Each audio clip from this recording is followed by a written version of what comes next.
আবার যারা যখন ক্ষমতায় আসে তখন তারা কাটতে সিটটা ফেলাই দেয়। আজকে দেখেন আমরা কোন পর্যায়ে চলে গেছি।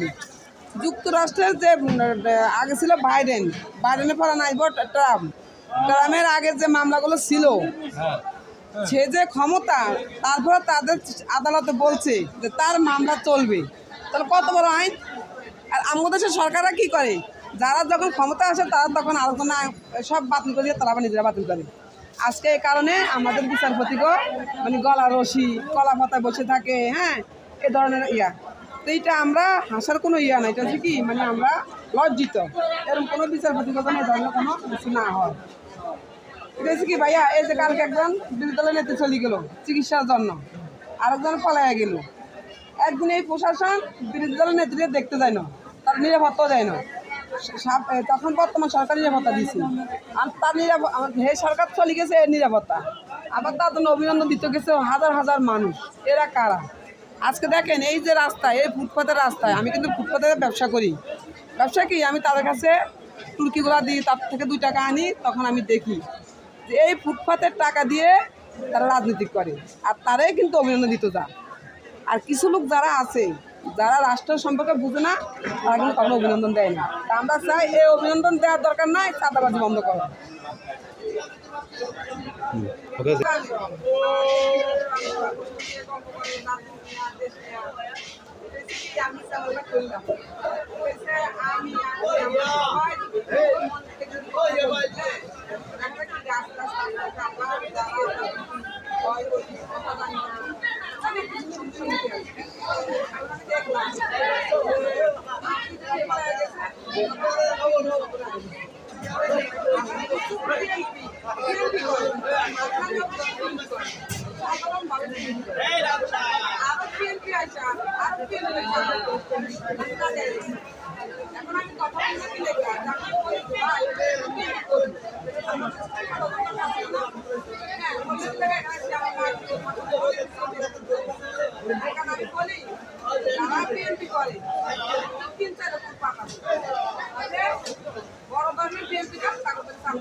আপনি কিন্তু দেখেন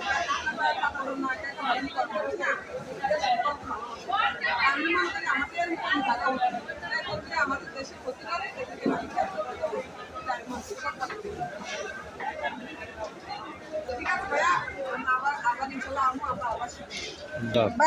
এই যে করে কিনি, কিন্তু একটা পরিবার ছাড়া।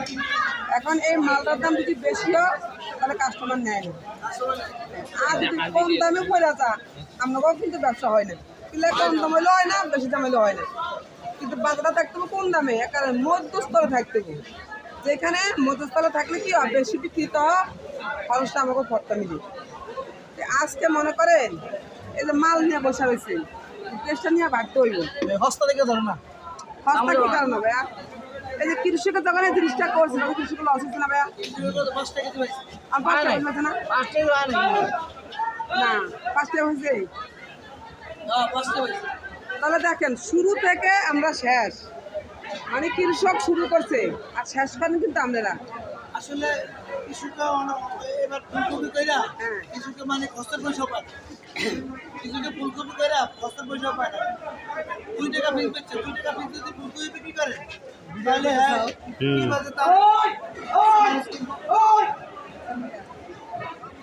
দেখেন কৃষক হয়েছে এক ধরনের ব্যবসা, আর কিছু ব্যবসায়ীরা আছে তাদের তো কিনে আনে।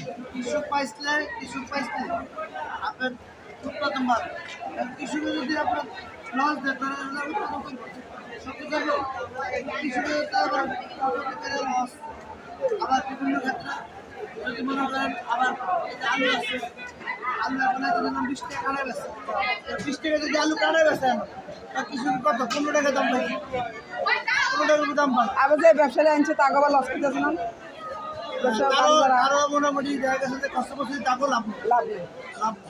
কিন্তু লাভটা কখন কৃষক যখন মালদারের মধ্যে ধরে রাখে, যখন এই মালদা যখন আবার তখন কিন্তু লাভ।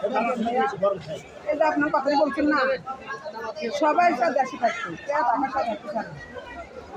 তাহলে যদি কৃষক যদি নীতি মূল্য পাইতো তাহলে আমি কি টাকা দেখতে টাকা দেখতে, তাহলে আমি দেশে বসে কৃষিকাজ করতাম, মাছের চাষ করতাম, ঘর করতাম, বাড়ি করতাম, কাজ থাকতাম, কত সুন্দর। তাহলে আজকে সরকারেরা এই যে এত নির্বাচন মানে পাগল হয়ে গেছি যে আজকে ছাত্র সমাজের মাধ্যমে আমরা যে রাজনীতিবিদ, যারা রাজনীতিবিদ তারা তো দেশের উদ্ধার হয়েছে। আমি মনে করি একটা আমলির তো উদ্ধার না, পুরা রাজনীতিতে উদ্ধার হয়েছে। এখন কিন্তু মানুষ বলা উচিত ছিল যে মুহূর্তে বিএনপির কোনো কথা নাই, কিসের নির্বাচন, জনগণের মতামত শোনা দরকার ছিল। যে আজকে যে কৃষকের যে আজকে লস, ব্যবসায়ীদের লস, চাঁদাবাজি বন্ধ হয় না, বিচারপতিরা যখন দেখা যায় একটা সরকার ক্ষমতা এলে তারা দলীয় বিচারপতি বানা, তারা দলীয় লোক বানা, এই সমস্যাগুলো যে সমস্যা না হয়, সমাধান না হয়, কীভাবে নির্বাচন করবে এখন? বাস্তব কথা বলতে কি মানে বাংলাদেশের সমস্যা একটা বড় একটা আছে। কি হলো? আচ্ছা, ওই ভিডিও